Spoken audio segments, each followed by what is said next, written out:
Chapter 1287. Of course, not all Federation soldiers were excited about General David's ascension. At the very least, the deputy commanders of the Federal High Command had such thoughts. However, they also understood General David's prestige in the military. In addition, if they wanted to disrupt General David's ascension, they would have to attack the Elydia star system. There was a full Federation fleet there, as well as a guard fleet of 200 battleships. Not to mention whether the soldiers under their command would rebel if they attacked General David, the Elydia star system's fleet alone was a big problem. In particular, no one knew how long General David's ascension would take. If General David's ascension ended before they attacked, they would be in big trouble. In addition, most importantly, Grand Marshal Andre was on General David's side. This made the deputy commanders not dare to act rashly. David did not pay attention to what was happening in the outside world. He had already thought about it. If someone really wanted to disrupt the clone's ascension, he would launch a crazy revenge. In the Interstellar Federation, even if the other party hid in the fleet, they would not be able to stop David from using his space-piercing talent and his invisibility ability to sneak in. David was not a demigod or deity from another world. In the Interstellar Federation, he would be greatly suppressed by the laws of the Interstellar Federation's world. Under the protection of the World Tree, David could ignore the suppression of any world. This allowed him to maintain the strongest combat power in the Interstellar Federation.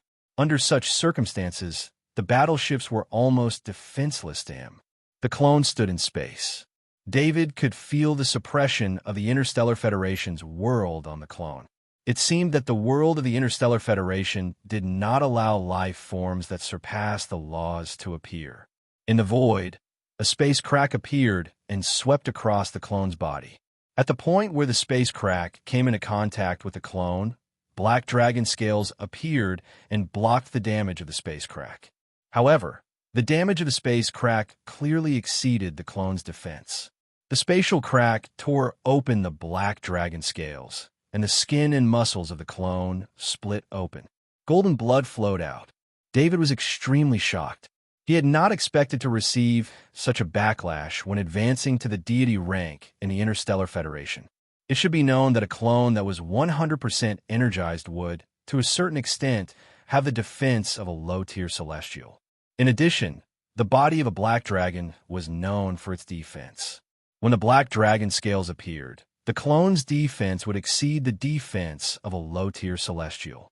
The destructive power of this spatial rift had already reached the level of a mid-tier, god-tier attack. This was the clone of the black dragon's body. If it had been an ordinary human demigod, this spatial rift would have been able to kill him directly. Without any hesitation, David injected an undying life force into the clone's body to heal the clone's injuries. The spatial rift lasted for 3 breaths of time. This was the intention of only stopping after severing the clone. However, with the healing of the undying life force, the damage caused by the spatial rift was healed by the undying life force. When the spatial rift disappeared, the clone's injuries were also healed. Just as David thought everything was over, a strange flame appeared. This flame enveloped the clone, and all the clothes and equipment on the clone's body were burned to ashes in the flame. The only thing left on the clone's body was the dimension ring. That was because David had grabbed the dimension ring when he realized something was wrong. The clone's skin was constantly being scorched by the flame, and it was being healed by the undying life force in the clone's body. This was another mid-tier, god-tier flame attack, and it was the kind that could not be dodged. This was the Interstellar Federation's Great Worlds rule that rejected the appearance of a god tier. David could be considered to have had a lot of contact with gods and god tier. He knew some of the situations of gods and god tier ascension, but he had never heard of any great world rejecting god tier ascension like this. This was the rhythm of wanting a god tier ascension to die on the spot. Without the existence of the undying life force, the clone would have died a few times by now. The flame lasted for 10 breaths of time, and the clone stood naked in space. David activated a layer of the Black Dragon's power in advance to form a shield to cover his vital parts. He regretted not preparing a set of god-tier armor for the clone. The god-tier flame disappeared, and a strange whirlwind appeared next to the clone. Accompanying the whirlwind was an extreme cold. This kind of cold was not for the purpose of freezing. Instead, it was for the purpose of invading the body and destroying it. The cold air came into contact with the clone's skin.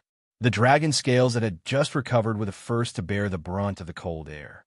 After being invaded by the cold air, they turned into ice chips.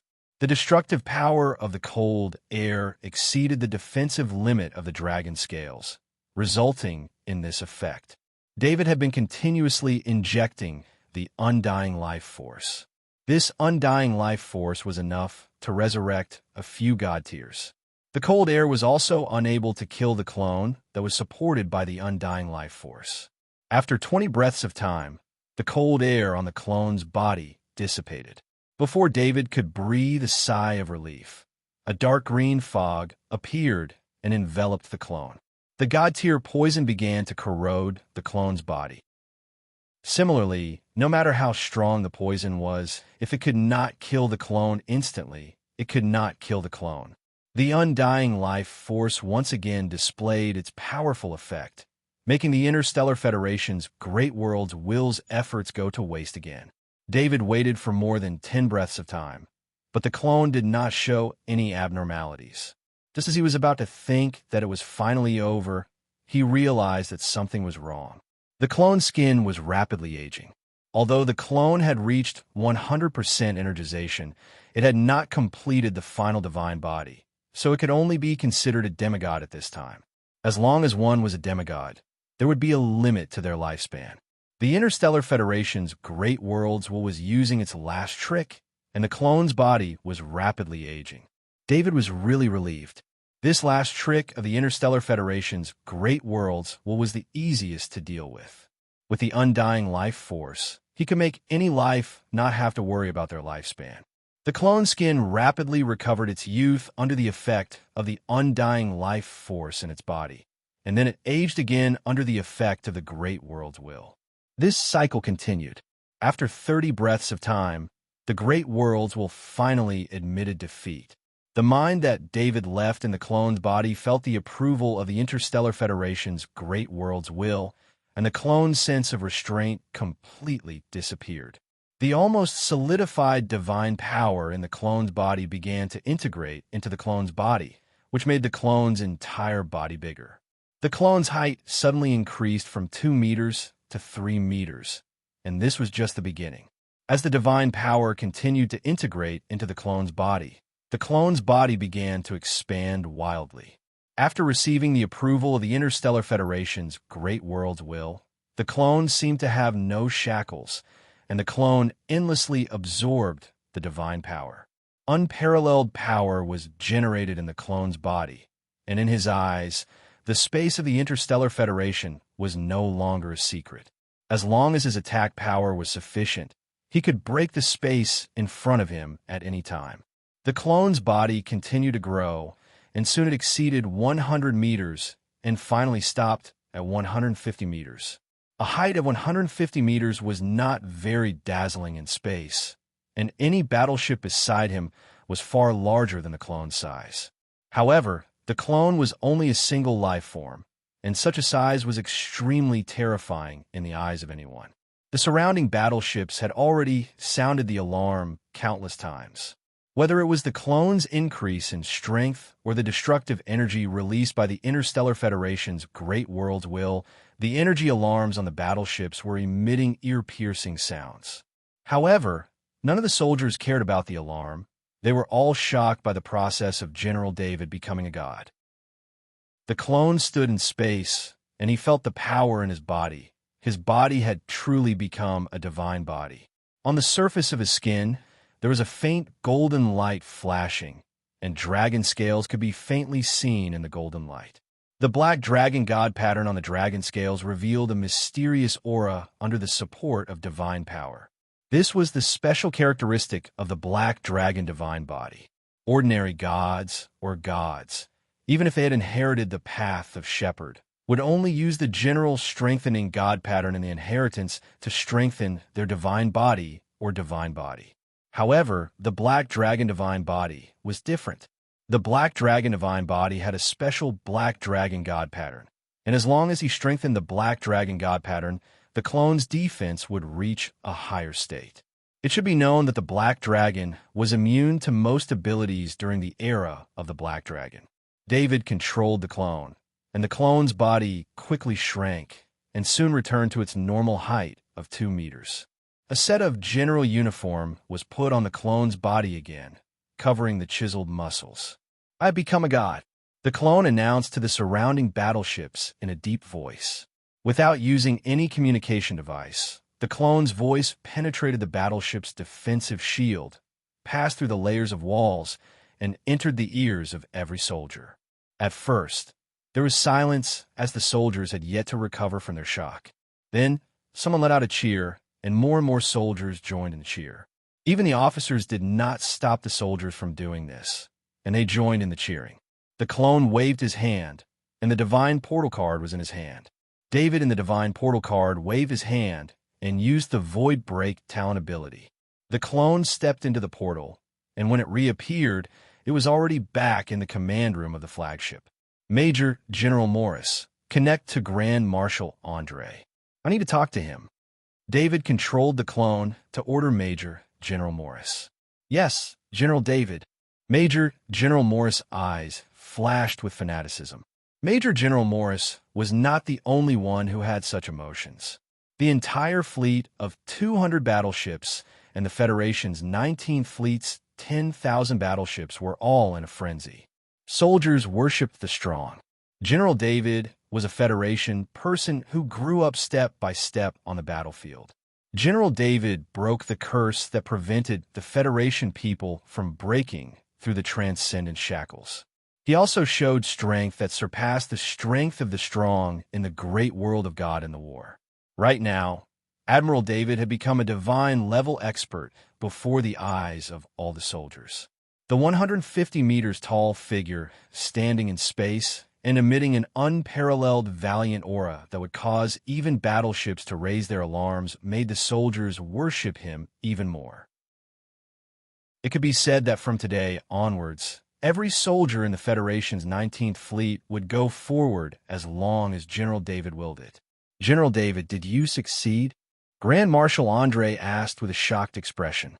In fact, Grand Marshal Andre did not even need to ask. On the screen in front of him, the divine aura scanner had been sending back warnings that had not stopped. In addition, he had also watched the process of General David becoming a god through a remote video. The shock made him almost unable to breathe. He did not know much about god-tier matters, so Grand Marshal Andre still asked General David for the real result. "Grand Marshal Andre, I have already ascended to the celestial tier. However, my strength is still very weak. I will be going into seclusion for a period of time to stabilize my strength." The clone maintained the same respectful attitude as before as he reported to Grand Marshal Andre. "Go into seclusion. With a god like you in the Federation, we won't have to worry about the threat of the other great worlds." Grand Marshal Andre said with a wave of his hand. Grand Marshal Andre did not listen to General David's words about his strength being very weak. What did he mean by his strength being very weak? Grand Marshal Andre knew that as long as any god from another world appeared in the Interstellar Federation, their strength would be greatly weakened. General David was a local god in the Interstellar Federation. No matter how weak he was, he could still suppress any god from another world that dared to enter the Interstellar Federation. Especially when he saw General David's attitude towards him, Grand Marshal Andre's last worry was relieved. General David was still the same old David. He did not look down on everyone just because he had become a god. "Also, I will record your god-tier aura in all the divine aura scanners. Otherwise, the alarm will keep ringing." Grand Marshal Andre continued with a smile. Grand Marshal Andre was very decisive. He began to operate as he spoke. At the same time, he officially announced to all the armies in the Federation that General David had successfully become a god. This also cut off the thoughts of some people with ulterior motives. As the god-tier aura of the clone was recorded in the database, the alarms in all parts of the Interstellar Federation stopped ringing. The excitement caused by the news of General David becoming a god did not stop. First, the soldiers of the Federation knew about it. As there was no requirement to keep it a secret, the news quickly spread to the upper echelons of the Federation government. Then, it was spread by the upper echelons of the Federation government to various financial groups and forces. In the end, even the news began to mention General David becoming a god. Chapter 1288. David left the Iridia Star Zone's defense line with a clone. He found a safe place in space and opened a wormhole that led to the Bug Tribe's safe spot. This time, he needed to put the God-tier clone into the Bug Tribe's small world in his soul. David's main body was only a demigod, so the wormhole he opened could only allow demigods to enter at most. After returning to the underground base, David released the God-tier clone. After the clone appeared, it returned to its original state of 150 meters. This was the best state for the clone. It needed to use the godly power from the Imperial Inheritance pattern to strengthen the Black Godly pattern. As soon as the God-tier clone appeared in the insectoid world, it immediately felt the suppression from the insectoid world. However, with the endless godly power from the Imperial Inheritance pattern, it did not affect the clone much. It also did not affect the clone's cultivation. David did not know that his unintentional action had actually broken the Bug Tribe's limit. Under normal circumstances, the clone should have leveled up in the Bug Tribe's world. This was because without the support of the Imperial Inheritance pattern, the failure rate of leveling up would be extremely high. In other words, without the Imperial Inheritance pattern, there was a 99% chance that a demigod who had been relying on the Imperial Inheritance pattern would fail during the leveling up process. Furthermore, no Bug Tribe God tier would be able to obtain 2 Imperial Inheritance patterns before leveling up. They would also have their own shrines, and use the shrines to transfer the godly power from the Imperial Inheritance pattern to another world to help them level up. There were too many impossibilities. First of all, shrines. Only the gods of the great world of God knew how to build shrines. Furthermore, the Bug Tribe's world did not have any soil for shrines to exist. Although the Bug Tribe's power of faith was extremely strong, the Bug Tribe did not pay their faith to any god tier. Instead, they paid their faith to the Imperial Inheritance pattern. This was something that existed in their genes and was limited by the Bug Tribe's will. Without faith in a certain god, it would be impossible to build shrines. Even if one had the corresponding technology, it would still be impossible. Needless to say, 2 Emperor rank inheritance runes. Which godly Bug Tribe expert didn't treat an Emperor rank inheritance rune like a treasure? Of course, the current godly Bug Tribe expert didn't even need to think about it. They only had 1 Emperor rank inheritance rune in total. Originally, when the god-level clone used this inheritance rune to level up, it would take up a god-level slot in the Bug world. However, since the god-level clone did not level up in the Bug world, it did not take up the god-level slot in the Bug world. David had not thought about this either. Even the Queen Mother did not know that the number of god-level slots in the Bug world was not as many as she had imagined. The fallen Bug Tribe god level was resurrected by David. Since it was a Bug Tribe god level that was resurrected in the Bug Tribe world, it still occupied the Bug Tribe world quota. Even if the Queen Mother and the 5 god-level Bug Tribe experts' plan succeeded, they would not be able to obtain the 4 god-level Bug Tribe experts that they had imagined. At most, the Bug Tribe world would only have 1 god-level slot left. David's god-level clone leveling up had caused too much of a commotion. He was worried that the same thing would happen in the great world of God. Therefore, David's plan to level up the other 4 demigod clones had to be delayed for a while. David needed the god-level clone to stabilize its power. At the same time, he also needed to create a full set of god-level equipment for the god-level clone and the other 4 demigod clones. It should be known that even if a god-tier clone were to become a god-tier clone, it would still be the weakest existence among the black dragons. The reason was that even though a god-tier clone possessed the black dragon divine body, it did not have the sharp claws, fangs, or tail of a black dragon. Moreover, a god-tier clone in human form could not use the Black Dragon's combat style to fight. If the god-level clone wanted to unleash its combat power, it would need a full set of god-level equipment to equip it. A god-level clone with god-level equipment and a clone without god-level equipment would have a completely different combat power. Of course, during this time, David also needed to let the god-level clone master the talent ability of the god of war. This was also a shortcut to quickly increase its combat power. David was not stingy this time. He had obtained god-level materials from the nests of the Blade Mantis Emperor, the Half-Body Spider Emperor, and the Skyfire Fantasy Butterfly Emperor. These were the most precious items in the god-level Bug Tribe Experts collection. In terms of quantity, it was enough to make 5 sets of god-level equipment, including a full set of god-level armor and a god-level longsword. David did not make god-level equipment in the Bug Tribe world. He needed a more suitable place. Although he could make god-level equipment in the Bug Tribe world, a better place will be able to increase the power of the god-level equipment. He activated the wormhole to the great world of God's Safety Point and directly contacted the small world of the Forest Mother Goddess. He had the small world of the Forest Mother Goddess open a portal. David stepped into the portal and arrived at the small world of the Forest Mother Goddess. The small world of the Mother Goddess of the Forest had already changed.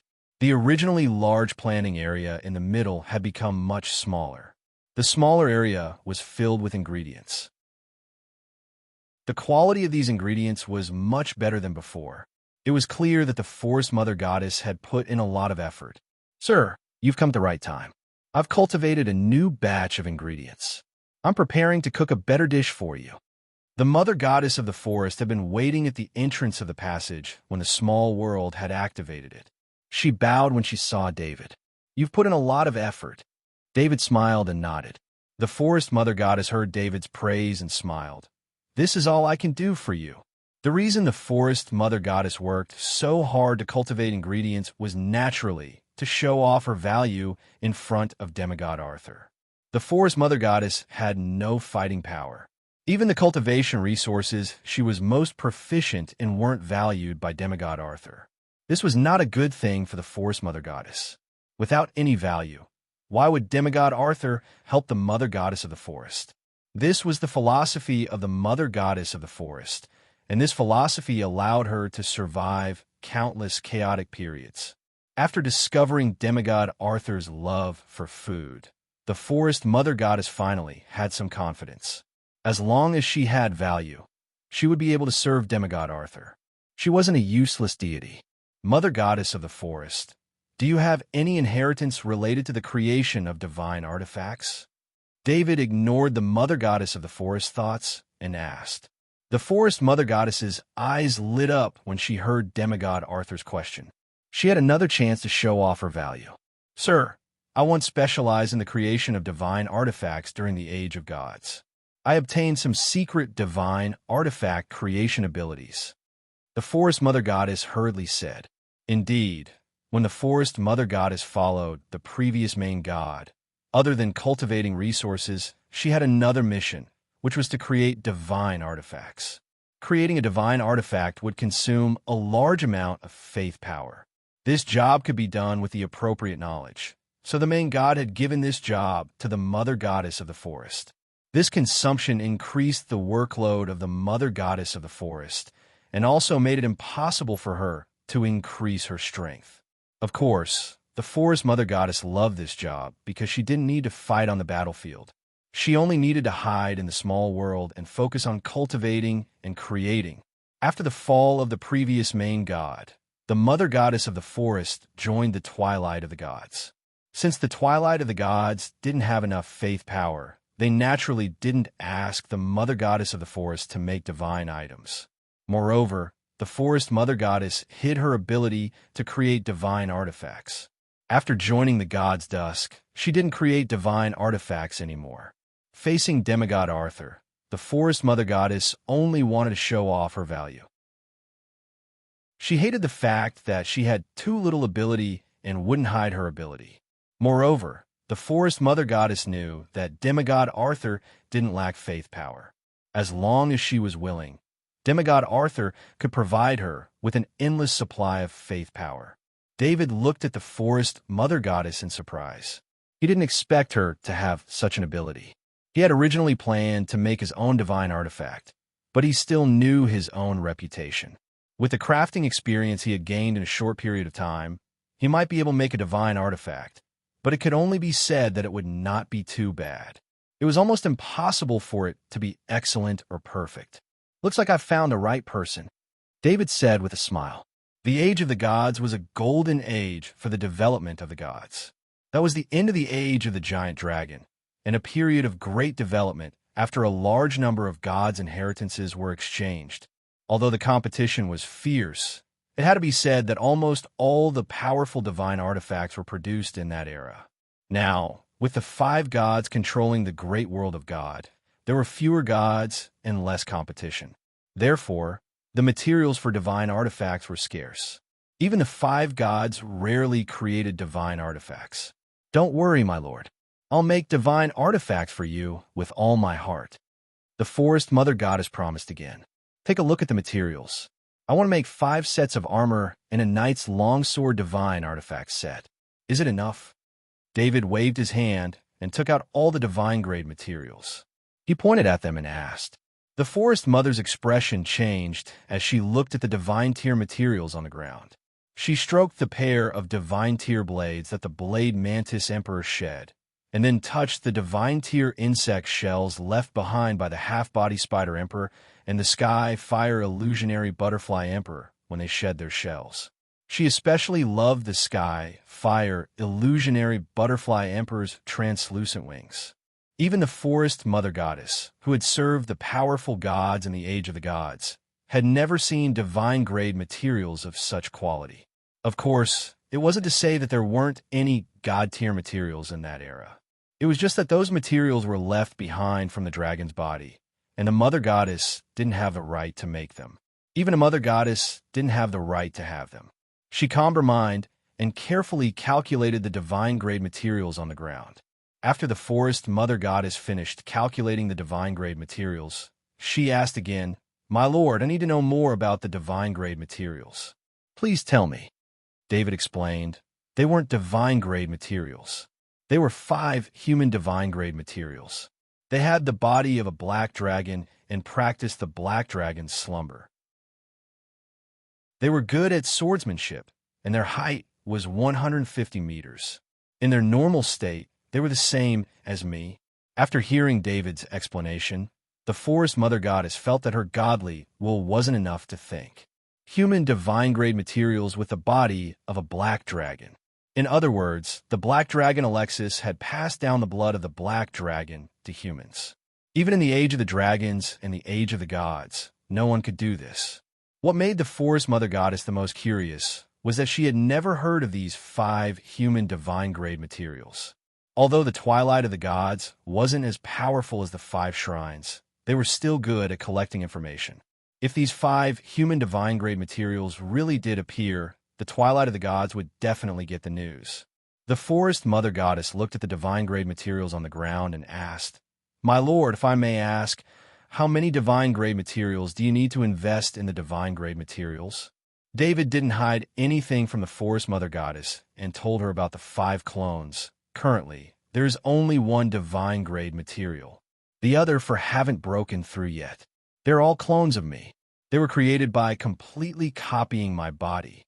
However, since he couldn't explain the Interstellar Federation's cloning technology, he could only explain it in a way that the great world of God could understand. The forest mother goddess felt that her countless years of worldview had been shattered by demigod Arthur. Arthur himself was only a demigod, but he had already trained his clones to become divine-grade materials. Although only one of them became divine-grade materials, demigod Arthur was very confident in the other 4 clones. What was even more terrifying was that according to the forest mother goddess's knowledge, this clone that became divine-grade was probably the first human divine-grade material in the great world of God in the recent tens of thousands of years.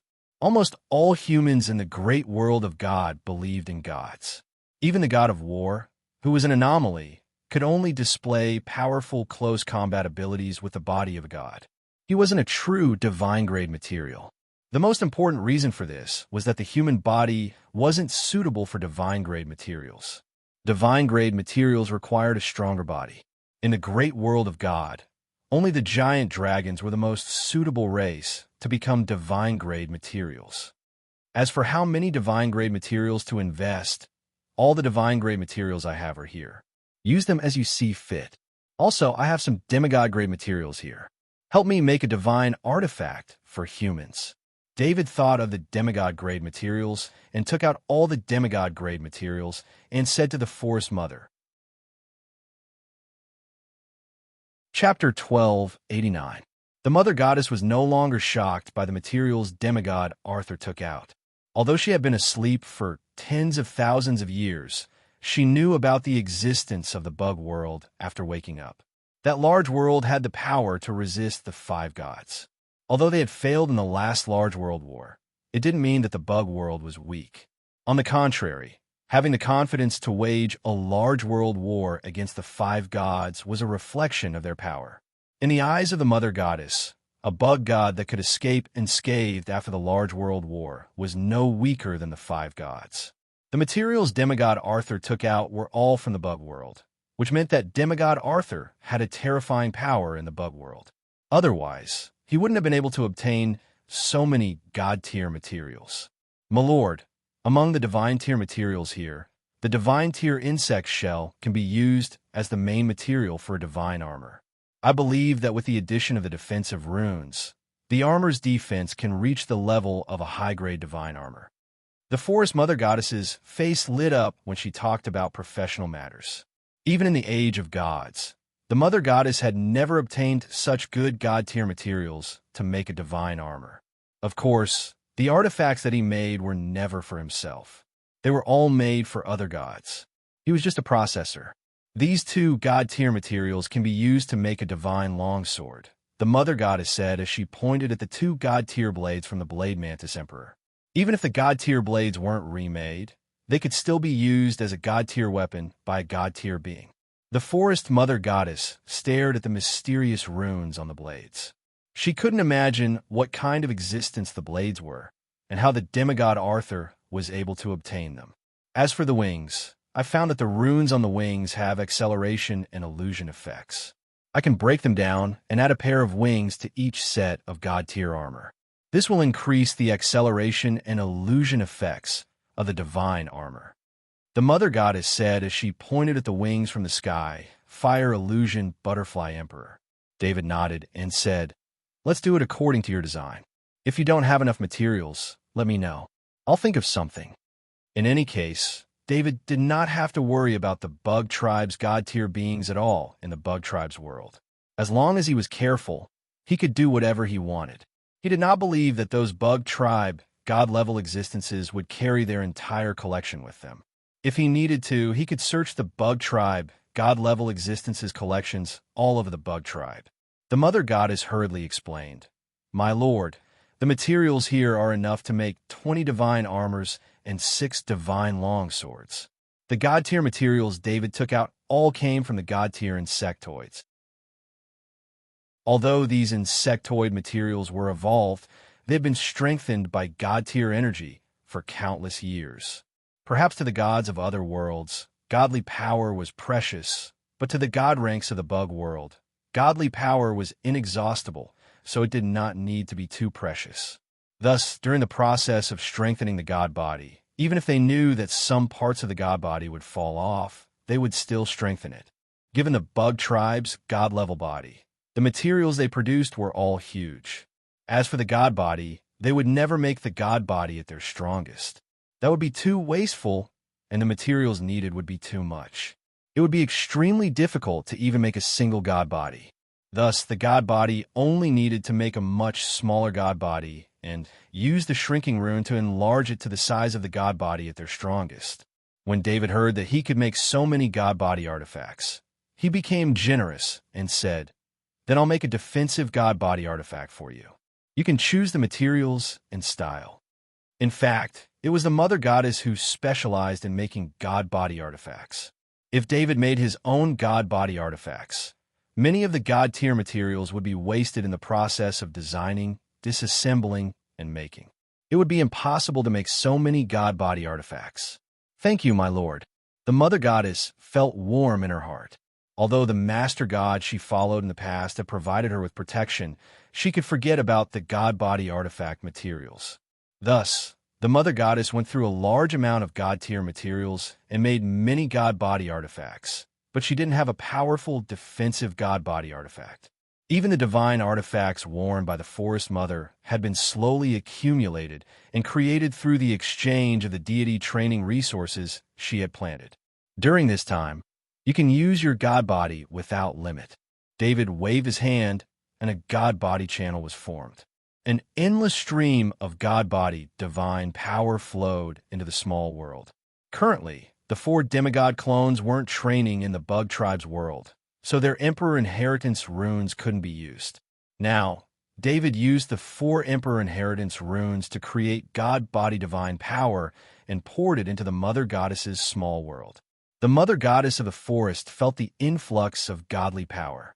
This godly power was even more shocking than the godly materials that demigod Arthur took out. This godly power was even denser than the godly power in the shadow god's small world. The Mother Goddess couldn't imagine how many followers demigod Arthur had to be able to form this much god body divine power. This clearly exceeded the total amount of followers the great world of God had. First, make 5 sets of god body artifacts for me. Then, make the ones you need. Leave the other materials here. I'll let you know if I need them. David didn't rush her, but the meaning behind his words was very clear. Yes, my lord. I'll start right away. The Mother Goddess didn't hesitate and began to work.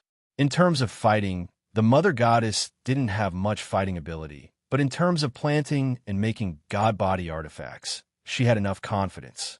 If it wasn't for the fact that the number of gods had decreased and there weren't enough gods to go to the chaotic streams of space to obtain materials, the Mother Goddess would have been able to live a more comfortable life with her ability to make god body artifacts. Due to the scarcity of materials, gods wouldn't ask others to make god body artifacts. In the end, the Mother Goddess almost forgot that she had the ability to make god body artifacts. The Mother Goddess swept her hand across the god rank insect shell.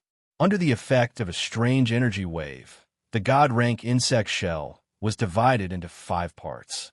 To David's surprise, the 5 portions of divine rank materials that the Mother Goddess of the forest had divided out were almost all of the divine rank insect shells. There wasn't a single bit of wastage. The Mother Goddess was also very excited. It had been a long time since she tried to make god body artifacts without worrying about the consumption of god body divine power. Under David's watch, the Mother Goddess used 5 days to complete 5 sets of god body armor and god body longsword. And this was under the condition that he didn't have to worry about divine power consumption. The Forest Mother had only used 5 days to make 5 sets of divine items at the same time. If the divine power had been slowly supplied, it would have taken years or even decades to make the divine items. The large amount of god body divine power made god body artifact creation relatively simple.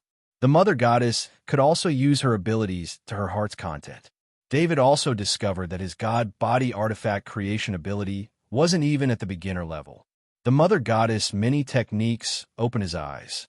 The 5 sets of god body armor and longsword in front of David flashed with dark gold light. My lord, the god body artifacts are complete. The Mother Goddess looked at the 5 sets of god body armor and longsword with eyes full of pride. These were the best god body artifacts she had ever made. The most perfect materials combined with endless god body divine power allowed the Mother Goddess to explode with her most powerful abilities. Although these are 5 sets of god body armor, they can also be said to be a single entity. The 5 sets of god body armor were taken from the same god rank insect shell. Even the wings on the back are the same. Plus, they were made at the same time. I also used a secret technique to create a connection between the 5 sets of god body armor. When 5 gods stand together wearing god body armor, it will form a defensive barrier based on their strength. The defense of a single set of god body armor is comparable to that of a high-grade god body armor. The wings on the back also successfully retain the acceleration and illusion effects. The longsword is the one I am most satisfied with. It has no other effects except for its sharpness, extreme sharpness. In the process of making it, I discovered that the divine tear blade material had an extraordinary sharpness. I was worried that adding other functions would ruin its sharpness, so I only increased its sharpness through the divine runes. The forest mother goddess pointed at the divine weapons and introduced them. David was also very satisfied with the 5 sets of god body artifacts. The mother goddess was indeed a professional. Not only did she use the materials very well, but the god body artifacts she made were also far better than his. You can craft those demigod-grade materials when you have the time. You don't have to worry about using them when you're a deity. Just craft them into standard knight armor and longswords. David said as he put away the 5 sets of divine equipment. The mother goddess reminded, "I will do my best, but demigod rank materials can only make low-grade god body artifacts at best." "That's enough," David said with a smile. In the past 5 days, the mother goddess's small world was filled with godly power. The mother goddess felt like she was in a dream. Even when the mother goddess was at her peak, her small world didn't have such a dense amount of godly power. Although making the god body artifacts consumed a portion of it, it was clear that demigod Arthur wanted to repay the mother goddess and gave her more godly power than she consumed. The mother goddess of the forest made up her mind to serve demigod Arthur wholeheartedly. "My lord, this is the new batch of dishes. Please have a taste." Just as David was about to leave, the mother goddess took out a dimension ring and handed it over. David didn't reject the mother goddess's good intentions. He also liked the mother goddess's dishes. After David left the mother goddess's small world, he opened a wormhole to the bug world's safe zone and returned to the underground base. He distributed the 5 sets of godly armor and godly longsword to the 5 clones. He could already feel that the 4 demigod clones were about to level up. After 5 days, the god tier clone's strength had undergone a drastic change. The main reason for this was that it had grasped the talent ability of the war god. As a perfect clone of David's main body, the demigod clones had the same talent as David. This talent was something that David had transformed into a black dragon demigod life form after countless modifications. Although his soul couldn't compare to the main bodies, it was definitely much stronger than an ordinary deity's. In addition, he shared knowledge with David's soul, so he only needed a day to completely understand the war god's innate ability. With the god of war tattoo in the soul dimension, it could use the god of war talent to fight enemies at any time. As for the strengthening of the divine body, although it was only 5 days, it still had some effect under the effect of the Emperor Inheritance tattoo. David believed that with the help of the godly armor and longsword, the demigod clones wouldn't be too weak. They would at least be comparable to a normal demigod that had trained for tens of thousands of years. Normal demigods didn't have the high-level godly armor and longsword, let alone the god of war talent. These were enough to make up for the weakness of the divine body. Most importantly, David found that the 4 demigod clones couldn't wait any longer. They needed to go to the great world of God to level up immediately. This was an extremely important matter. Once the 4 demigod clones successfully leveled up, David's forces would be stabilized. No one would be able to shake him.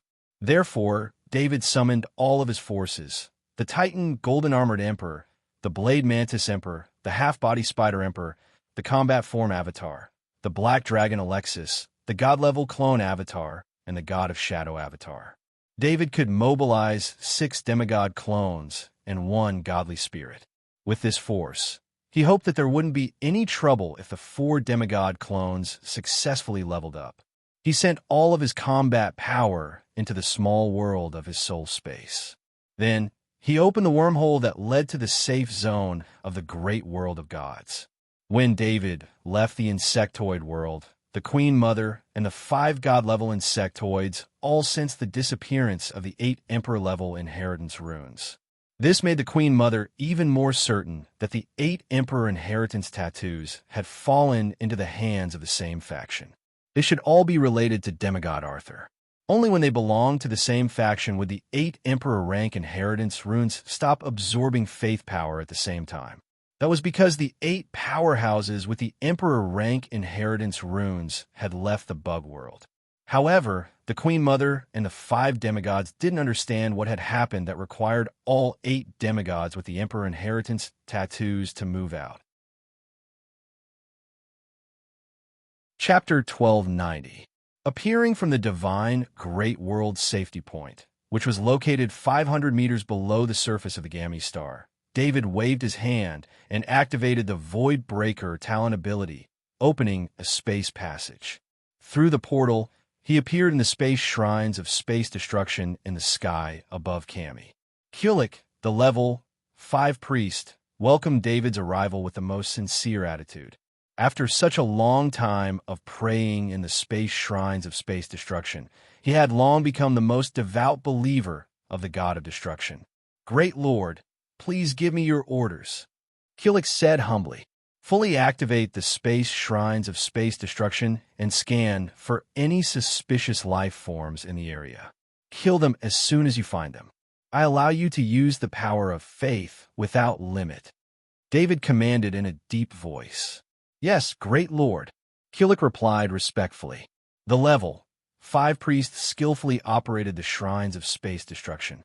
He soon discovered that there was a steady stream of power of faith flowing out of the god of destruction statue.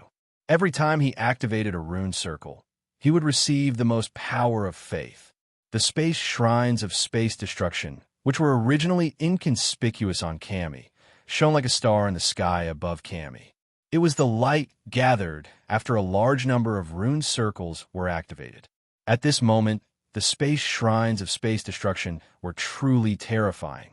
There were no outsiders on Cami. Only legendary knight Anton was there. Legend Annabelle was nowhere to be found. David was still a little worried. He closed the planet-level portal of Cami and contacted the AI system to release a large number of unmanned reconnaissance drones. They formed a dense reconnaissance network in the space tens of thousands of meters around Cami. After doing all this, David released the 4 demigod clones. The 4 demigod clones all flew outside the space shrines of space destruction, but they did not leave the range of the shrines of space destruction. Within the range of the space shrines of space destruction was the area protected by the shrines of space destruction. This area was equivalent to an extension of the small world of the god of destruction, which was also an extension of the small world of David's soul space. In the entire great world of God, this was probably the only area that could hide from the divine aura detection system of the 5 shrines. However, because the 4 demigod clones had leveled up at the same time, David didn't know if the outer space temple of destruction could completely conceal the aura of the 4 demigod clones. That was why it had brought all the god-level combat power. Kulik also saw the 4 demigod clones. He was all too familiar with the aura of the god of destruction. Although the 4 demigod clones looked completely different, their auras were completely identical to David's aura. The faces of the demigod clones were naturally David's original face, and David appeared in the great world of God as demigod Arthur. He had also changed his appearance. Kulik was shocked, but he did not show it on his face. The great gods were always special. This was the range of the space shrines of space destruction. David did not need to use the space shrines in the small world of his soul space to transmit divine power. The space shrines of space destruction had already accumulated a lot of power of faith during this time. The power of faith in the space shrines of space destruction was usually transmitted from the Zerg world. Especially this time, the 4 demigod clones needed to be promoted in the great world of God, so all the divine clones had to come. The divine power that the 4 demigod clones needed to promote would be supported by the space shrines of space destruction.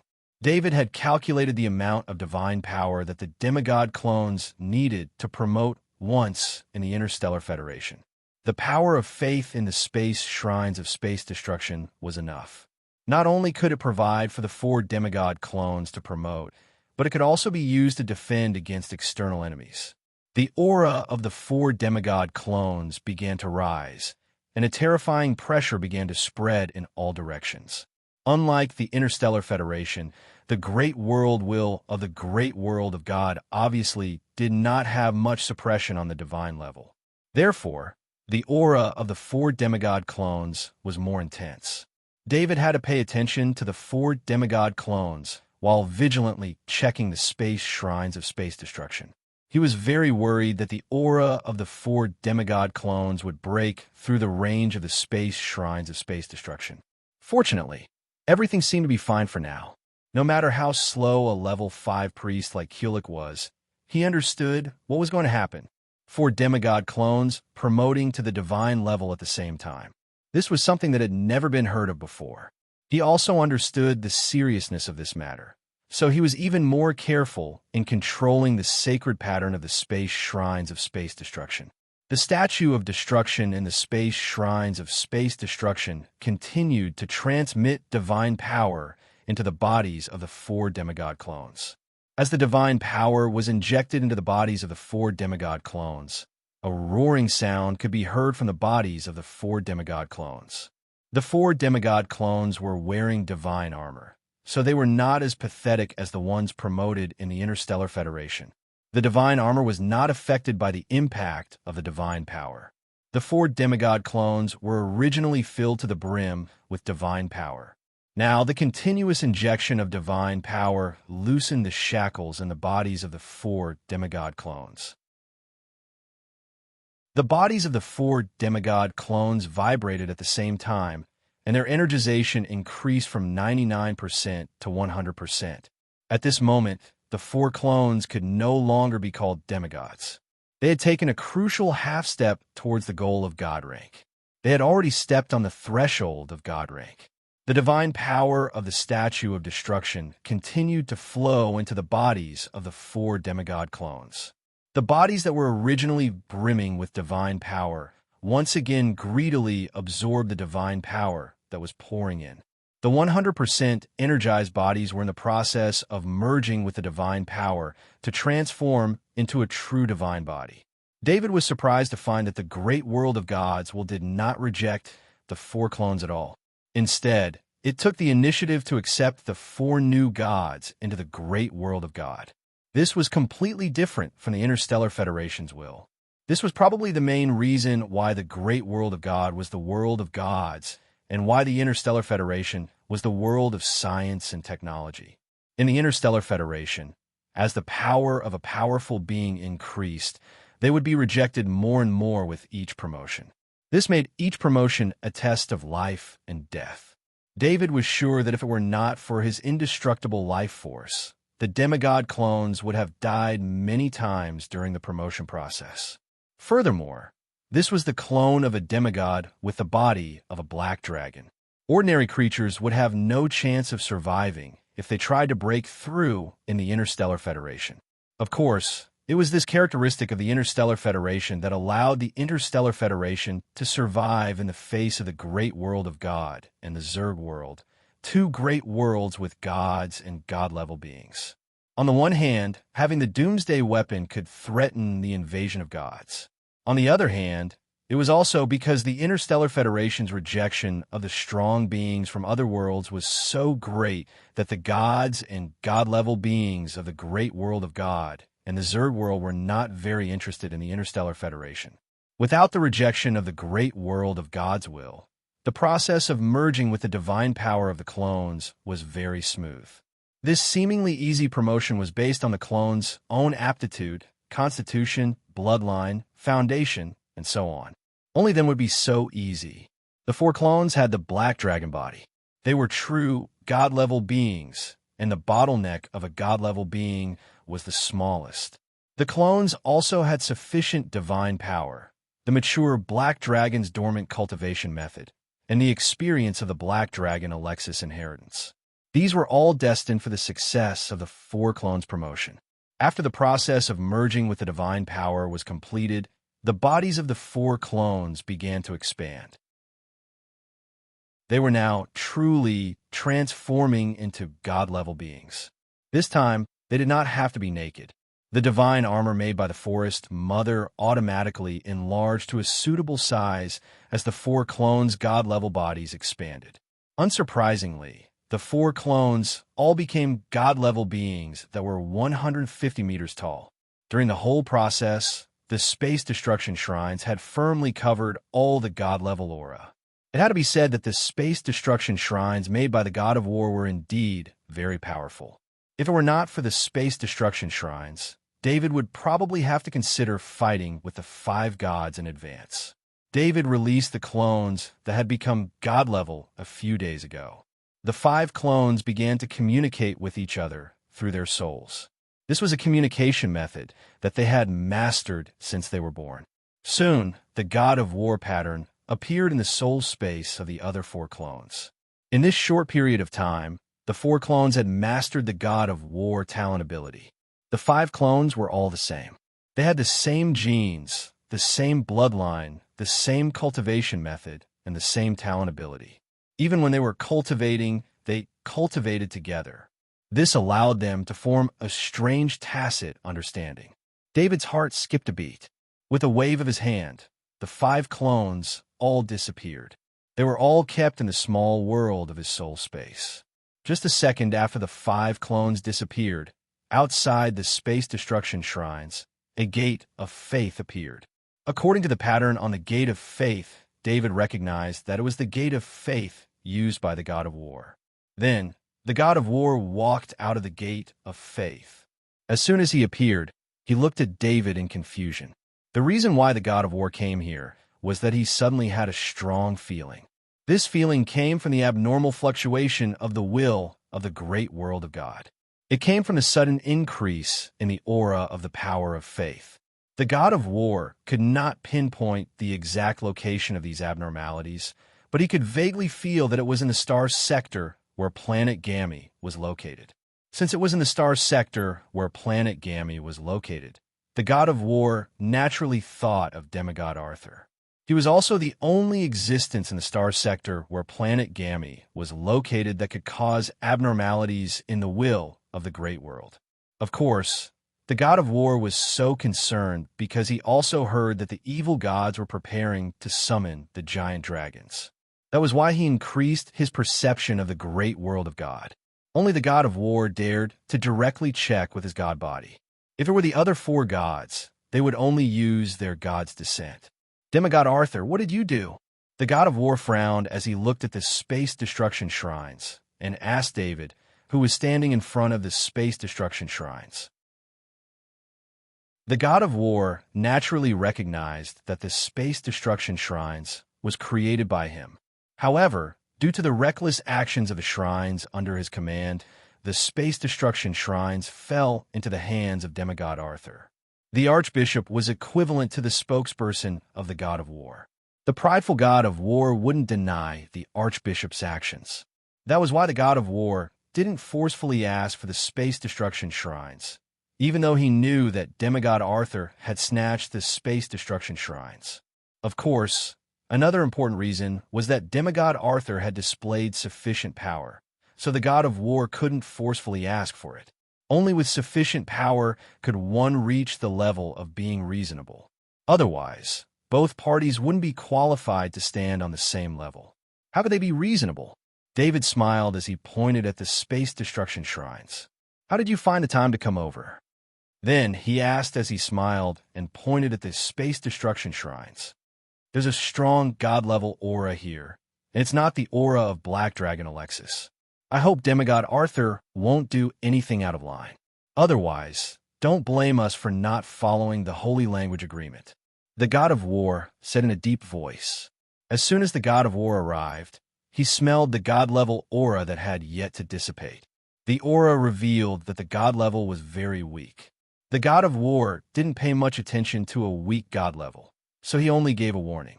The god of war couldn't be blamed for misjudging the aura of the 5 god-level clones as the aura of 1 god level. This was because the 5 god-class clones all had the same presence. As long as one did not stand in front of the 5 clones and look at them, based on their presence alone, any god spirit or god class would think that the 5 clones were one. Of course, I'll follow the holy language agreement. David felt relieved and smiled as he spoke. David also noticed that the god of war had been standing outside the space destruction shrines and didn't enter. This meant that the god of war was very careful and didn't want to give David an opportunity to attack. If the god of war dared to enter the space destruction shrines area, David might really send out all his god-level subordinates to kill the god of war on the spot.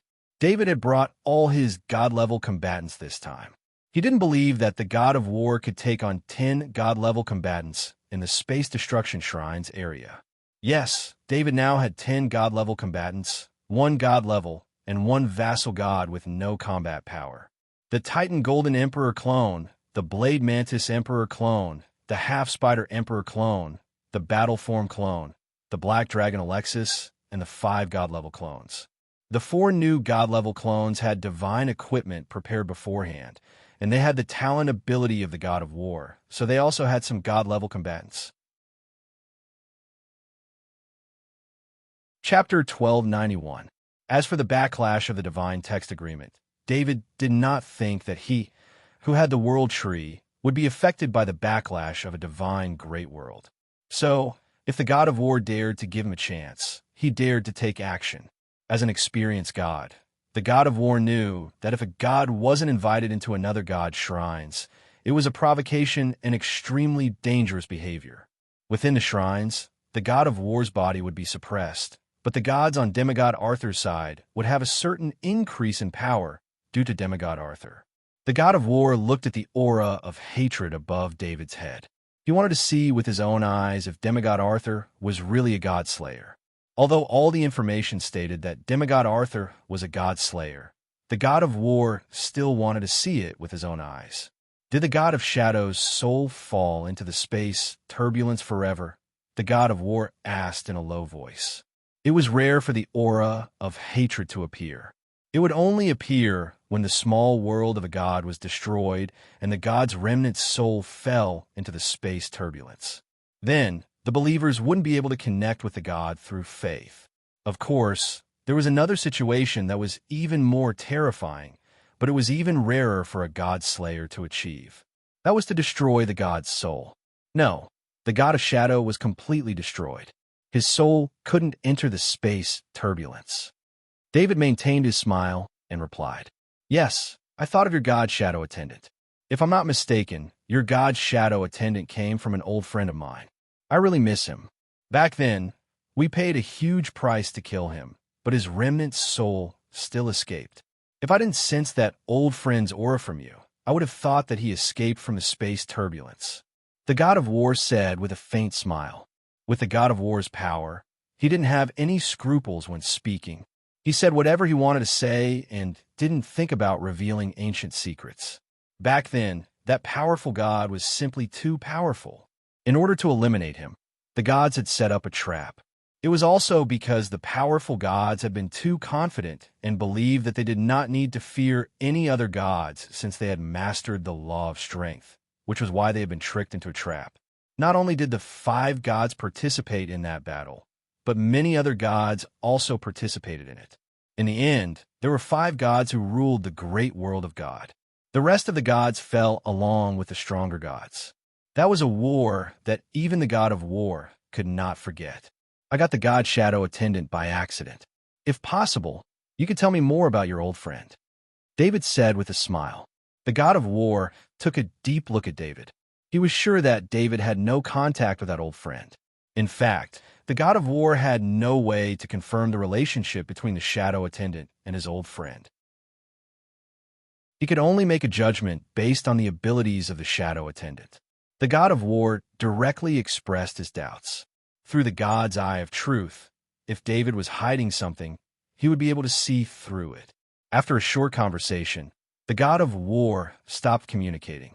From the beginning to the end, the god of war did not enter the range of the space destruction shrines. After communicating with David, he did not stop. He turned around and entered the gate of faith.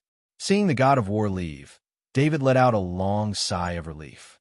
Although he had the confidence to fight against the 5 gods, he did not plan to unify the great world of God. His goal was freedom. The freedom that David wanted was to live a happy life without being threatened by anyone. In the Zerg world, he could barely achieve that. In the Interstellar Federation, his power could also achieve that. He believed that if he was given more time, he could achieve the same freedom in the great world of God with his own strength. The reason why the great world of God was peaceful was because of the existence of the five gods. As long as the five gods did not provoke him, he would not disturb the peace. He did not want to let David take over the management of the great world of God. Priest Kulik continued to monitor the surrounding security. Lower the level. David ordered Priest Kulik. Priest Kulik had yet to recover from his shock. He had personally witnessed 4 God-ranked beings being promoted in front of him. He also saw 5 God-ranked beings with the same aura as demigod Arthur. Then, the god of war arrived. Priest Kulik saw the god of war's main body for the first time. He also saw how demigod Arthur and the god of war communicated. It was an equal communication. Currently, Arthur was only a demigod. If he became a true god, then Arthur's strength would be unimaginable. In an instant, Kulik's faith devotion rose to a fanatical level. David couldn't help but be surprised. He didn't understand why Kulik's faith devotion suddenly increased. Yes, great lord. Kulik, who had just woken up, replied respectfully. David waved his hand and activated his break space ability. He entered the space tunnel and arrived at the great world of God 500 meters underground. He then opened a wormhole. He arrived at the Zerg world through the wormhole. Among all the worlds, the Zerg world was the only one that did not have any God-ranked beings. With his current combat power, he did not have to worry about the Zerg God-ranked beings. Therefore, the Zerg world was the safest place. David released all the God-grade entities, which made the underground base, which had been huge, seem very small all of a sudden. The 5 God-ranked clones were 150 meters tall. The rest of the Zerg clones were 200 to 300 meters tall. They took up even more space. David shook his head. He decided not to stay in the underground base. Since all the Zerg God-ranked beings were holed up in their hives, no Zerg would dare to come close to this star field just by relying on the demigod golden-winged beetle king clone. The underground base was still being used as a research facility. The Cube Super AI system was conducting research there. The Cube Super AI system's current research topic was how to perfectly utilize the 8 Emperor Inheritance runes. In order for the Cube Super AI system to fully research, David transferred all the content of the path of shepherding inheritance into it. In addition, David was also thinking about increasing the number of super servers of the Cube Super AI system. This was something he had been doing for a long time, but it would take time to customize the super servers. This nameless planet was named home by David. David activated the underground sneak talent ability, and all the rocks on the surface of home planet came alive. His mind was like a giant hand. 25 legendary level soul clones and 1,473 level 5 soul clones allowed his brain to be as precise as a super photon computer. He commanded the giant hand of mind to change the rocks into any shape he wanted. A giant semicircular building appeared. The building was 1,000 meters tall. If it wasn't for the semicircular structure, even if the building itself was made of complete rock, it wouldn't be able to support such a large area. This was a residence built for the Zerg God-ranked beings. There was no way a pillar would be placed in the middle. David added many strengthening runes to the semicircular building. Within the limits of the rock's endurance, the semicircular building was as strong as the rock could be. Of course, this was a temporary residence.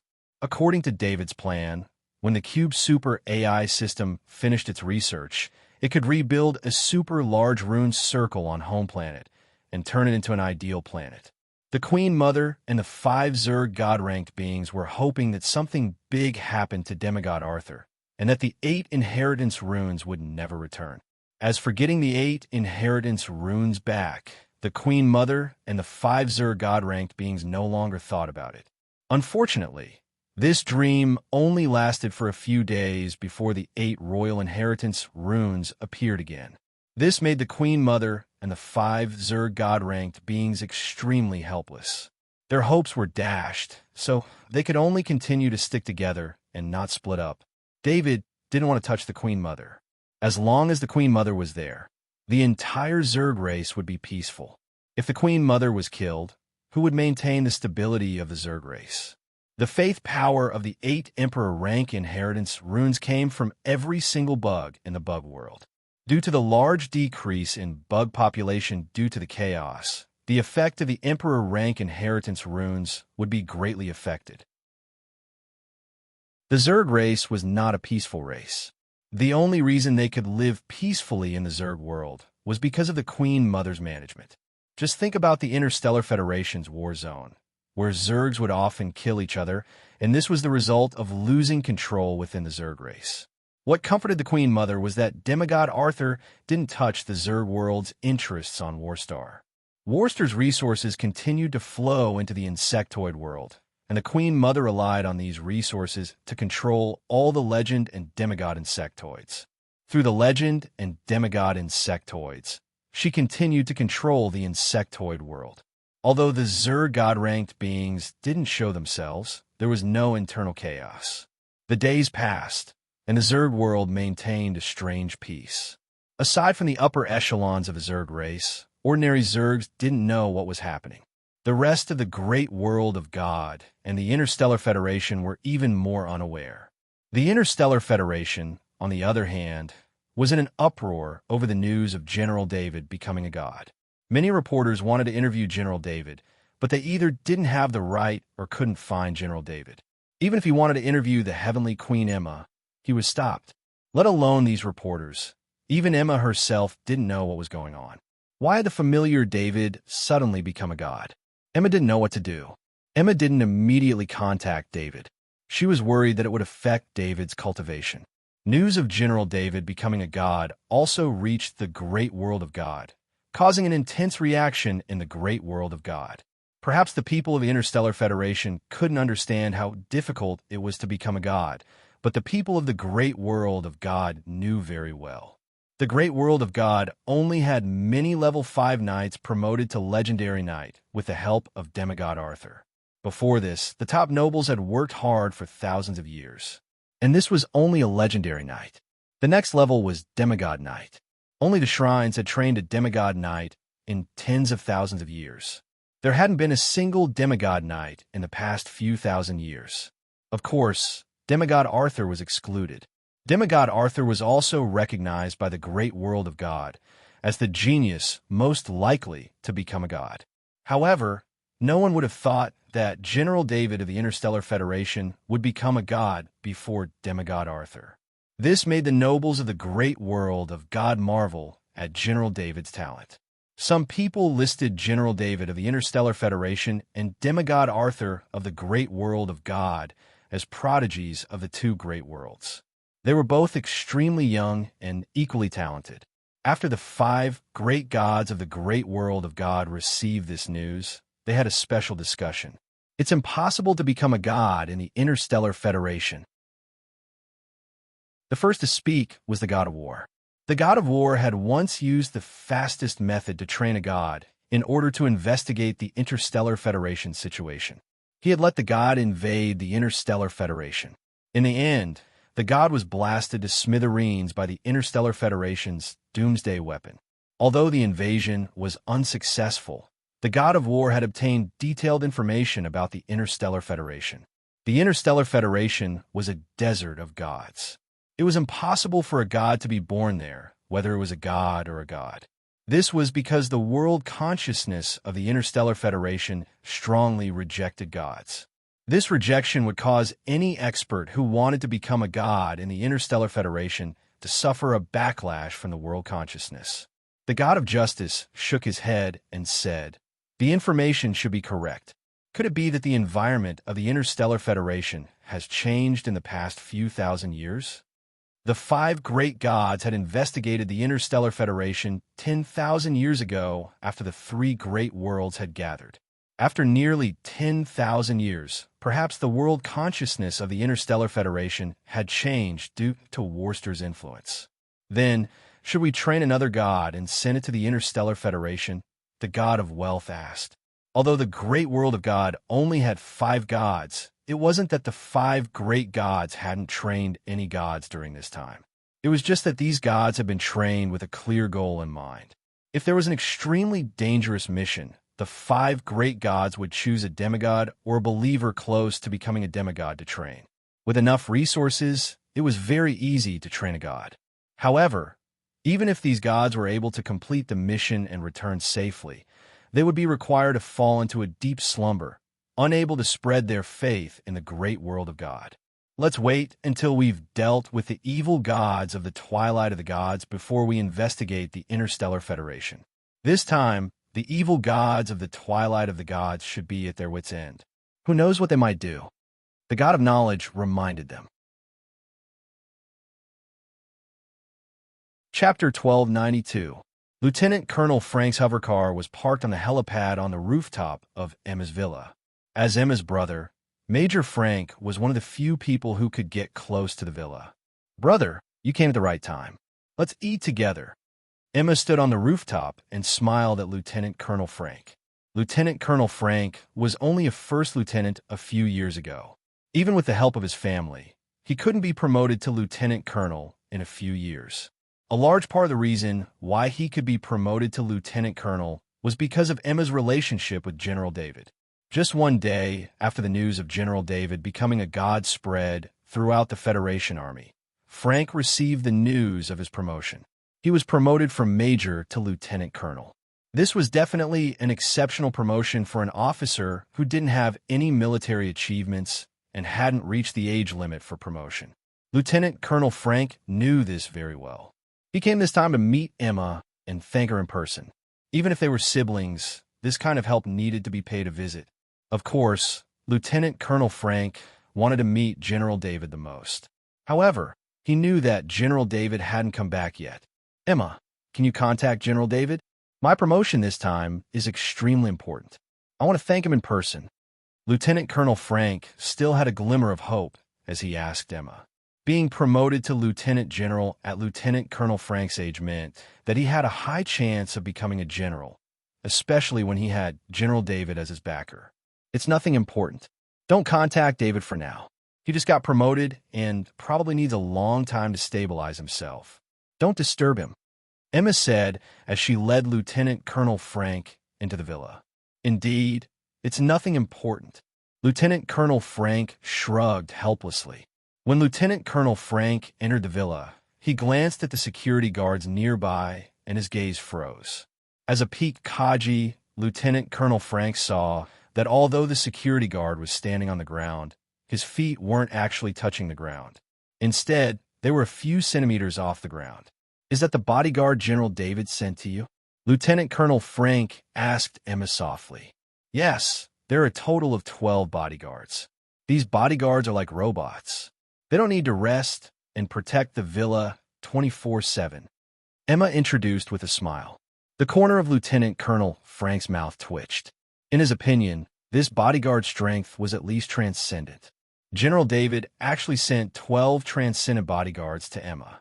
This protection was too. Even the president of the Federation didn't have this kind of protection. What Lieutenant Colonel Frank didn't know was that these 12 weren't transcendents, but rather 12 fifth-rank Temple Knights. When they arrived at the dining room, a security guard was arranging the dishes on the table. Lieutenant Colonel Frank was very surprised to see the steaming hot dishes placed on the table by the security guard. He naturally knew that these dishes were taken out from Space Item. What he didn't expect was that even the dishes were arranged by powerful security guards. This was the first time Lieutenant Colonel Frank came to this villa. He had spent a lot of time in the military, and Emma's previous occupation was extremely busy. The brother and sister sat down. Lieutenant Colonel Frank sniffed the dishes on the table. Although he didn't eat them, he already knew that these dishes were absolutely delicious. "Big brother, this is David's cooking. It can be stored in a space ring for a long time. Now that I've gotten used to David's dishes, other dishes are a bit unpalatable," Emma said with a face full of happiness. Lieutenant Colonel Frank looked at Emma's expression and silently tasted a mouthful. Then he was immersed in the delicious taste and didn't have time to speak. After the meal, the two sat on the sofa in the living room. Lieutenant Colonel Frank was still reminiscing about the dishes just now. Lieutenant Colonel Frank wasn't an ignorant person. On the contrary, his family was definitely one of the top families in the Lydia Star region. However, he felt that the so-called delicacies he had seen before could be thrown away in comparison to today's dishes. General David, as the Federation's vice commander and the newest God-class expert, had personally cooked for Emma. Although he couldn't personally accompany Emma, he was using this method to make up for Emma. Lieutenant Colonel Frank was a little envious of Emma's luck to have found such a good boyfriend. He couldn't help but think of the scene when he first met David. At that time, David was only a genius with the title of Invincible in the Kaji level. In terms of family status, David couldn't compare to him at all. But now, the entire family relied on David's identity. Send a heartwarming lotus seed soup to brother. Emma ordered the temple knight beside her. She then turned to Lieutenant Colonel Frank and said, "This heartwarming lotus seed soup was specially ordered by David. It has the effect of beautifying and nourishing one's health. However, you can't drink too much of it. It needs to be prepared by the security." The heartwarming lotus seed soup was a dessert David gave Emma to drink on a daily basis. However, because the effect of the heartwarming lotus seed soup was too good, normal people had to pay attention to the amount. Therefore, the heartwarming lotus seed soup needed to be prepared by the temple knight in case Emma's body couldn't take it. The temple knight, in charge of security, glanced at Lieutenant Colonel Frank. Lieutenant Colonel Frank felt a chill all over his body. It was as if there were no secrets left. The temple knight took out a bowl of heartwarming lotus seed soup from his space ring and placed it in front of Lieutenant Colonel Frank. "It seems like there are more lotus seeds than when I drank it," Emma said with a smile. Lieutenant Colonel Frank didn't hold back in front of his sister. He picked up the heartwarming lotus seed soup and drank it. As soon as the heartwarming lotus seed soup entered his mouth, Lieutenant Colonel Frank lost his composure. Gentle energy began to circulate in his body.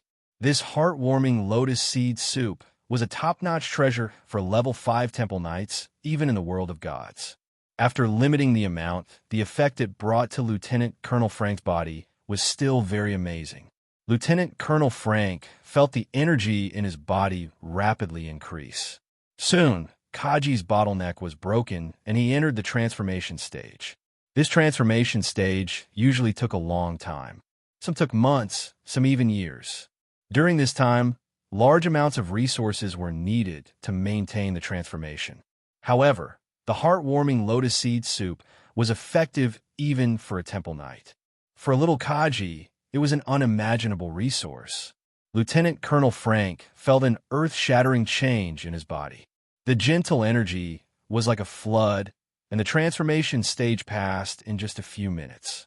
Emma saw Lieutenant Colonel Frank suddenly stop moving after drinking the heartwarming lotus seed soup.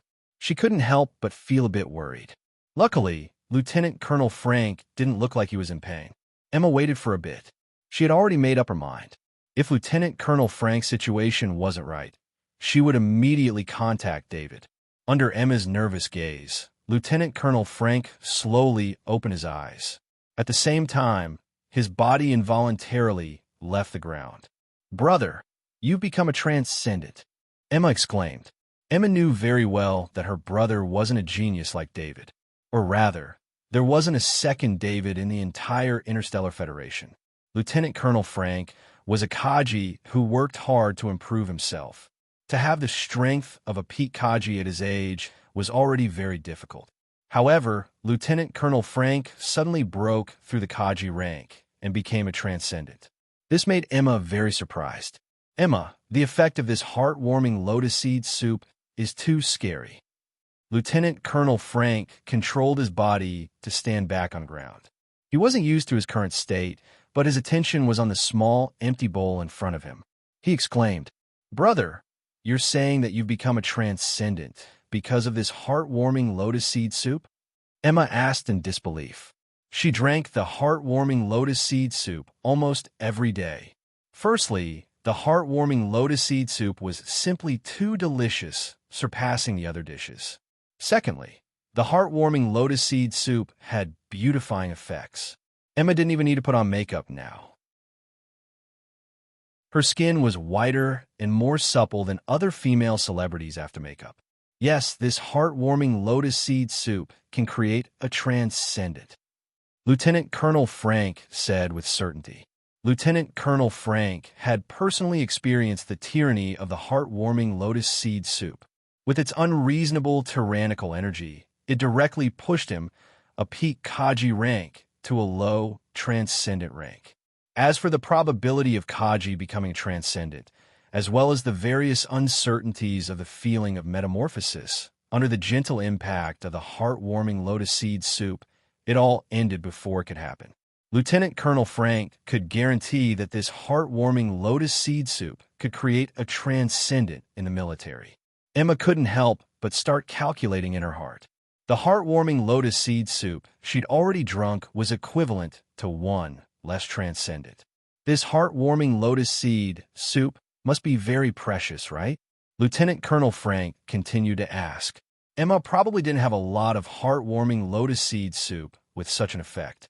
Lieutenant Colonel Frank was very grateful for his sister's concern. The heartwarming lotus seed soup David left behind is enough for me to drink for another 2 years. He said he'll prepare more for me after I finish it. Emma answered her brother's question honestly. At this moment, Emma's heart was filled with great joy. The heartwarming lotus seed soup David secretly gave her was actually this precious. She could feel David's deep love. Lieutenant Colonel Frank didn't know what to say at this moment. What other people pursued for their entire lives was just a beautifying meal for his sister. Brother, why did you come this time? Emma saw that Lieutenant Colonel Frank's expression was a bit strange, so she changed the topic and asked. I originally came this time to tell you about my promotion to Lieutenant Colonel, but it's nothing now. Lieutenant Colonel Frank said helplessly with a bitter smile. Lieutenant Colonel Frank came this time to ask Emma to convey her gratitude to David, but now he owed even more. As for the rank of Lieutenant Colonel Frank was now a transcendent. He could apply for the rank of Major General at any time. Of course, if he wanted to become an actual Major General, he didn't need to apply for the rank of Transcendent Major General. Lieutenant Colonel Frank didn't have a choice before, but now he had a choice. Even if he didn't stay in the military, his transcendent status was enough to give him an extremely special position when he returned to society. Lieutenant Colonel Frank didn't ask for the heartwarming lotus seed soup. In fact, he was prepared not to mention anything about the heartwarming lotus seed soup when he got back. David could give this kind of precious item to Emma, but it didn't mean that David could give it to others. Without David's permission, Lieutenant Colonel Frank didn't want David to dislike him. In addition, once the effect of the heartwarming lotus seed soup was announced, it would definitely cause the Interstellar Federation to go crazy. That would bring unnecessary trouble to Emma. Emma, about the effect of the heartwarming lotus seed soup, don't mention it to anyone. You better not serve it to your friends in the future. Lieutenant Colonel Frank thought about it and still reminded her worriedly. Okay, I know. Emma was still in a state of great happiness, so she didn't pay too much attention to Lieutenant Colonel Frank's words. Emma didn't have many real friends, let alone a friend who could make her take out the heartwarming lotus seed soup. She didn't even have a friend who could make her serve David's dishes. Other than Emma's own family, who else had the right to enjoy the dishes made by the Federation's deputy commander? Lieutenant Colonel Frank bade farewell to Emma and boarded the hovercraft with boundless joy and excitement. At the same time, in the Federation President's office, President Peter met with Minister of Justice Joshua. Minister Joshua, the Federation's laws need to add an article about God. This matter will be drafted by the Ministry of Justice and then submitted to the ministerial meeting for discussion. President Peter looked at Minister Joshua's solemn face and said in a deep voice, President Peter, the law is sacred and cannot be violated. The Federation's laws have a history of tens of thousands of years. They will only interpret one article and not add another. I cannot agree to your request. Minister Joshua stood up straight and said firmly. Minister Joshua naturally knew what President Peter meant. Everyone in the government knew that General David had become a god. But to change the law for General David and legally recognize General David as a god was something Minister Joshua could not accept. The laws used by the Ministry of Justice had been decided tens of thousands of years ago and had never been changed. This was the principle that the Ministry of Justice had always upheld. President Peter's face darkened. He knew how his predecessor had been removed from office. One could offend anyone in the Interstellar Federation, but never General David. President Peter hoped that this matter would be settled as soon as possible so that General David would feel his goodwill and not that General David would feel that the government didn't value him. Minister Joshua, if you don't have the ability to add another article, then I will suggest to the ministerial meeting that you resign and let someone more suitable be the Minister of Justice. President Peter said in a deep voice. Chapter 1293. In the face of Minister Joshua's forcefulness, President Peter was even more forceful. President Peter also believed that the ministers in the Council of Ministers would be on his side because he had Grand Marshal Andre and General David on his side. Minister Joshua's expression was furious. The law that had not been broken in 10,000 years would not be changed in his hands. If that happened, he would be recorded in the history of justice in a humiliating way, and that was something he could not accept. President Peter, as long as I'm the Minister of Justice, don't you dare think of changing the law regarding God class. Minister Joshua said in the most confident tone. Then I'll see you at the Council of Ministers. Leave now. President Peter was also furious, pointing at the office door. Minister Joshua turned around and left. He slammed the door shut, revealing his current mood. The next day's Council of Ministers was unexpectedly harmonious, except for Minister Joshua, because the first topic of discussion was to remove Minister Joshua from his position in the Ministry of Justice. All the ministers approved this topic, and the president signed the resolution. Minister Joshua was escorted out of the Council of Ministers in the 10th minute of the meeting, and the new Minister of Justice was confirmed. It was rare for the Federation government to operate so quickly. In fact, the other ministers knew that when it came to General David, none of them wanted to delay this matter. The new Federation law was written by the new Minister of Justice, and the main content was to give God-class individuals a special and noble status. Of course, everyone knew that this special and noble status belonged to General David. Ever since the Interstellar Federation was formed, General David was the only God-class individual. Perhaps in the tens of thousands of years to come, General David would be the only God-class individual. The new law was announced to all citizens of the Interstellar Federation on Skynet 10 days later. This law had nothing to do with normal citizens or even the privileged, so it did not receive much opposition during the announcement period. This was especially true for the large forces and organizations, as well as the military and the government, who unanimously supported the new law. A month after the announcement, the new law was officially implemented. In the Zerg world, David received the new law through Bishop Ironside's Level 5 clone in the Interstellar Federation safe zone. At the same time, his identity bracelet also had new authority. The law clearly stated the position of God-class individuals in the Interstellar Federation. This position was equivalent to the President of the Federation and the Grand Marshal of the Federal High Command, just without real power. Compared to the previous laws, the most special one was that any act of insulting a God-class individual was illegal. The law only stated the direction of the law's direction. The important part was the interpretation of the law. This would not be made public, and one had to check it out. David saw that the punishment for insulting a celestial being ranged from 1 year to life imprisonment. Such a huge difference in punishment was unprecedented in the federal law. General David's identity bracelet was kept in Ironside's Level 5 Bishop's clone. The authority of the identity bracelet was also the highest in the Federation. In short, although General David was still the Vice Marshal of the Federal High Command, his social status had reached the top of the Federation. Unless he wanted to become the President of the Federation or the Grand Marshal of the Federation, there was no way for him to rise any further. Most importantly, the Federation President and the Federation Grand Marshal had a term of office, but David's identity was lifelong, or perhaps eternal. This was because the lifespan of a God-class individual was eternal to ordinary people, and David had achieved immortality. A smile appeared on David's face. The Interstellar Federation was the first world he had arrived in. Now, the Interstellar Federation was the same as the insectoid world, completely accepting him and becoming a safe place.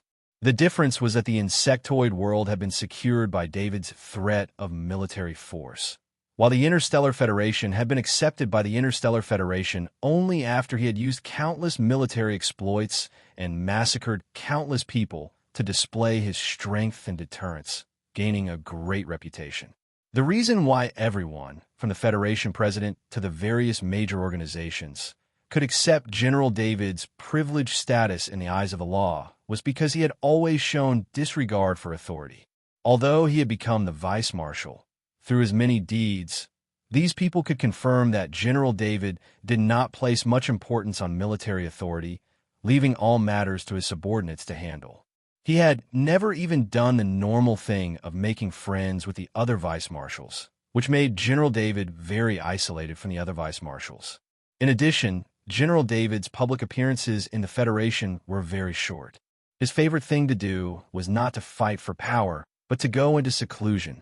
Unless someone provoked General David, the consequences would be very serious. President Peter and the various major organizations had professional psychological analysts who had studied General David. The conclusion was that if they maintained a normal relationship with General David and did not do anything against General David, they would not have to worry about General David's threat. Of course, the Interstellar Federation had a device that could detect the aura of gods. This made it difficult for David to bring his God-class avatars into the Interstellar Federation. This was not a big problem. After all, if anything happened in the Federation, a God-class avatar would be enough to solve any problems. Recently, David had been training and strengthening his forces. The 5 God-class avatars had now broken through to God-class. They only needed to use their godly power to strengthen themselves using the path of shepherding inheritance. This method of strengthening oneself was far less exhausting than the bug race's method of directly absorbing godly power. As for the 5 God-class avatars using the same Emperor inheritance pattern, it would not have much of an impact. With the 4 royal-level inheritance runes and the fact that the half-body Spider Emperor's avatar had recently recovered its strength, it could share in royal-level inheritance rune with the Titan Golden-Armored Emperor's avatar and the Blade Mantis Emperor's avatar. David wanted to use the 5 Emperor inheritance patterns to allow the 5 Demigod Bug Race avatars to ascend to God class. The 5 Demigod Bug Race avatars were carefully selected by the 5 God class Bug Race avatars. They were the fastest demigods to ascend to God class. The main reason for this was that David remembered what the Sky Fire Fantasy Butterfly Emperor had said. Out of the 5 bug race demigods, only 4 would become God class. Based on what the Sky Fire Fantasy Butterfly Emperor had said, he could deduce that there was a limit to the number of God class bug race avatars. If David did not use the Emperor inheritance pattern to ascend his bug race avatars, then the corresponding opportunity would be given to the bug race. Of course, he did not know that there were no more 4 slots. There was only 1 God class slot left in the bug race avatars. 2 months later, the demigod golden-winged Beetle King avatar was the first to ascend to God class. It became the 10th God class bug race avatar to be born. Of course, the golden-winged Beetle King avatar had changed its name to the golden-winged Beetle Emperor avatar, according to the bug race's custom. It was probably the first time there were 2 God-class bug race avatars of the same race in the bug race avatar. In the past, the bug race had never considered the possibility of having 2 demigods with the same name. This was because the probability of an Emperor inheritance pattern appearing was too low. The possibility of it appearing in the same race was almost 0. The other Demigod King of Extreme Lightning Heavenly Scorpion, Demigod King of Ice Silkworm, Demigod King of Sky Fire Illusion Butterfly, and Demigod King of Death Chi Worm had all reached 99% energization. They were only 1 step away from breaking through the barrier from Demigod to God class. However, this barrier was as tall as a mountain. In the following month, the 4 bug race demigod avatars kept trying to break through. However, there was no sign of a breakthrough at all. Even though David did not know the situation in the bug race's world, he understood that this was due to the restrictions of the bug race's world law. The world law did not allow too many God-class bug race avatars to appear. David did some calculations. Other than the avatar created by the Queen Mother, there were a total of 10 bug race God-class bug race avatars, including his own bug race avatar and the golden-winged beetle emperor avatar. David then thought of the 4 slots the Skyfire illusionary butterfly emperor had mentioned back then. It turned out that it included the Titan golden-armored emperor's clone, the blade mantis emperor's clone, and the half-body spider emperor's clone. These were the 3 god-level insectoid slots. The Skyfire fantasy butterfly emperor did not know that the 3 bug race god-class bug race avatars had been resurrected. Therefore, it thought that the 3 bug race god-class bug race avatars had died and did not include them in the god-class slots. This made David feel very helpless. However, it was not like there was no way to solve this problem. With the experience from last time, David once again brought all of his god-tier combatants and activated the wormhole that led to the Great World of God's safety point, returning to planet Gammy of the Great World of God from the home planet of the Bug Tribe's world. Seeing David appear in the space destruction shrines, the level 5 priest Kulik quickly ran over. "Great Lord, your servant obeys your orders." Kulik's eyes flashed with fanaticism as he said respectfully. David could also see that Kulik had become a fanatic. This surprised him because it was almost a miracle for a priest who had changed his faith to become a fanatic. He had noticed this last time, but at that time he thought it was just a temporary state of Kulik's level 5 priest. He did not expect that after a few months, Kulik would still be a fanatic.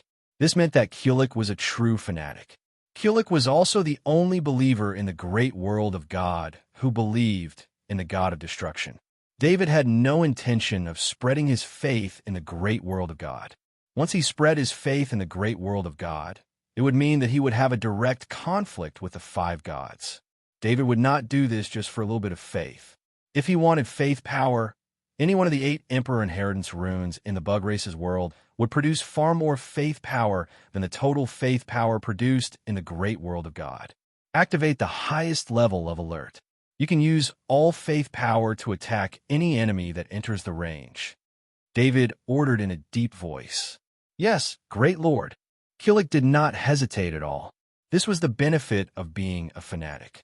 He would only obey and would not have any doubts. All of the space destruction shrines' sacred runes were activated. Pure white light shined brighter and brighter in the sky above planet Gammy. This light was even brighter than the light of a star. All of the drones in space that were in standby mode were also activated. They set up a surveillance network in the star field where planet Gammy was located. David knew that if he was discovered this time, there would be a huge battle. However, seeing that there were going to be 4 more god-level bug doppelgangers, it was impossible for him to stop. As long as the 4 god-level bug doppelgangers were strengthened for a period of time, and with the buff from the War God talent, their combat power would not be weak at all, especially since these 4 godly bug avatars had ready-made templates. Just by looking at the few godly bug avatars in the Bug Race's world, one could see how powerful the 4 godly bug avatars were. Although the few godly bug avatars in the Bug Race's world were suppressed by David and only dared to hide in their hives, this did not mean that the godly bug avatars were weak. It was just that David had used some tricks to steal the Emperor Inheritance runes of the godly bug avatars, causing them to lose their source of energy. Without an endless supply of godly power, the godly bug avatars would be restrained and would not dare to fight with their full strength. In this situation, David's godly avatars had the advantage in numbers, so it was normal for him to suppress the godly bug avatars. Therefore, the promotion of the 4 godly bug avatars was necessary, even if it was discovered by the 5 gods of the great world of God. David summoned the godly avatars of the King of Extreme Electric Heavenly Scorpions, King of Ice Silkworms, King of Sky Fire Illusionary Butterflies, and King of Death Chi Worms. Just like the last time when the 4 demigod avatars were promoted,